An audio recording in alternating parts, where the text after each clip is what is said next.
It's Friday. It's Friday. It's Friday.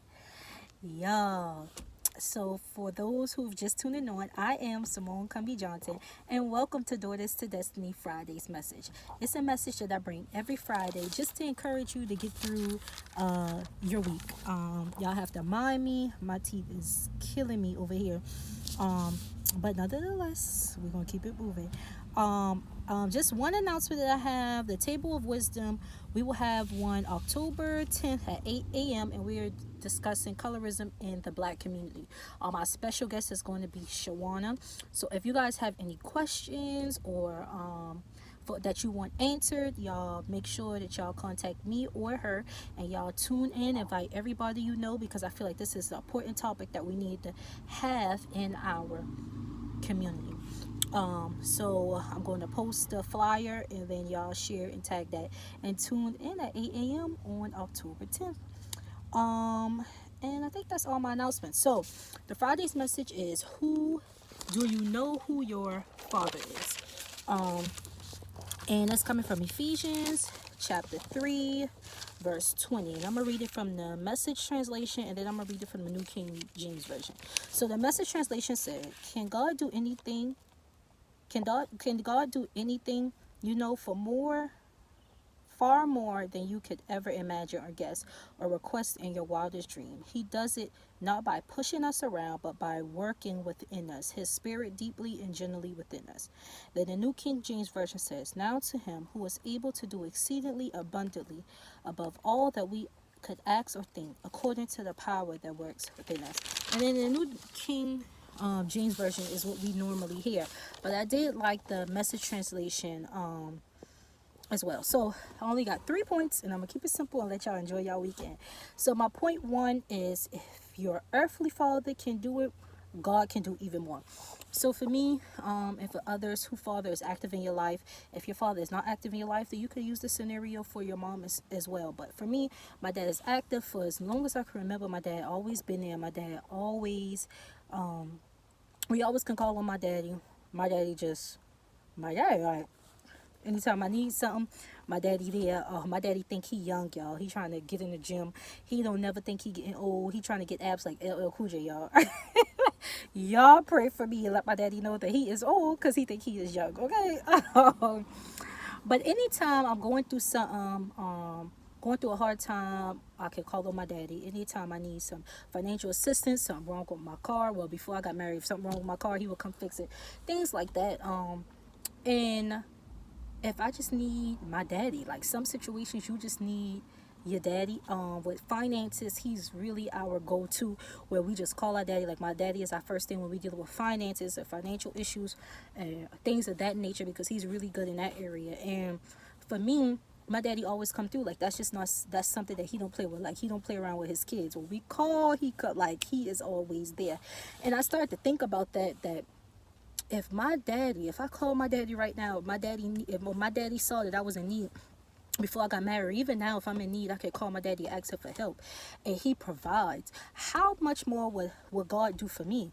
And now, I love my daddy. My daddy always provide, but my daddy can't do what God can do for me. There are limits to the things that my daddy can do. There's limits to things that my kids' fathers can do. There's limits to things that man can do, but there are no limits on God. His word said exceedingly above all that we can ask for and think. So although my daddy will always do the best that he can to make sure he provide for his kids, he cannot do what God can do. So if you thought about your mom, or for me, I thought about my dad and all the things that he's done for me. If he's done that, imagine how much more your God can do for you in your situation. So that's my first point. My second point is, nobody can love me and provide for me like God. And that pretty much tied into my first point as well, because when I was down and out, sometimes when you go through things in life and you are down and out, you can't call on nobody but God. You can't come through with nobody but God. When I didn't have food in my house, God made a way. When I didn't have money in my pocket, God made a way, and I didn't have to ask for anything. When I felt like crying and pouring out my heart, I felt the comfort in him wrapping his arm around me. I heard him say everything's going to be all right. I heard him say that this battle is not mine. When I felt like my enemies was after me full strong. Like I felt like they just wanted to kill me. They wanted the slander my name. They wanted to kick me when I was down. They just was after me. You hear me? And I was like, Lord, how much longer? Lord, when you coming to the rescue? And he rescued me from my enemies. And I just celebrated a birthday yesterday. And one of the main things that really meant the most to me on this birthday is, Lord, thank you for not letting my enemies kill me. Because this year, the devil and all his little minions was after me strong. And the more that they was after me strong, the more I was in my word, the more I built my relationship with Christ, the more I trusted him. It took my trust, it took my faith to a whole new level. And I'm like, Lord said, this is my battle. You give this to me. You give this to me. And ever since I gave it over to God, y'all, I've been at peace. I've rested in him. I just have no worries. I have no cares, because I know that he got it all handled out. I know that he got it all figured out. So for my birthday, I was just grateful that, Lord, you kept me in the midst of everything that was going on. I should have been in a crazy house. I should have been in jail. I should have been in the hospital bed. I should have been in all these things, and you kept me. And for me, that was more grateful to me on my birthday than anything else. Is, Lord, you kept me through another year. I'm still here, able to testify and share the goodness of God. And so that was my point. And then point 3 is, y'all, God is about to blow your mind. If you were like me and you dealt with a rough year, rough season that you are going through, y'all, it's almost the end of the year. We are in October. We got November and December. Stay tuned and buckle up your seatbelt, because God is about to blow your mind. This morning I heard clearly, everything you've been praying for is going to come to pass.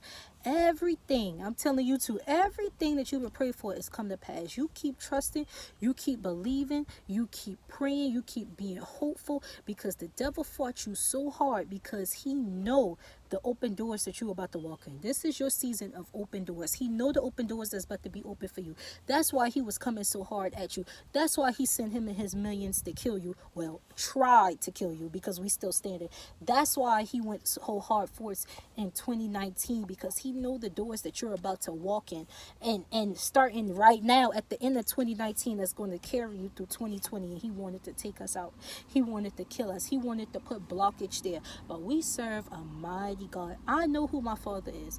I know he could give me houses that I didn't, and land that I didn't even work for. I know he could give me a heart after his. I know he can help me to forgive. I know any promises he have in that word, I know they belong to me, because I am his child. And all the promises, the same way he blessed and performed miracles for everybody else, guess what? He could perform for me too. Why? Because I am his child. I know whose I am. I am the king's kids. And the devil don't like that I am the king kid. You are the king's kid. And whenever you are the king's kid, you are a target for Satan and his kingdom. But that's all right, because in the end, we will have the victory. In the end, there is nothing, absolutely nothing, that he can do, because God holds all power in his hands. Okay, so that was just my quick Friday's message on that. Do you know who your Father is? Our Father is God, almighty, powerful, all power in his hand, and there's nothing that he can do. All right, y'all, I hope y'all have a good weekend. Bye.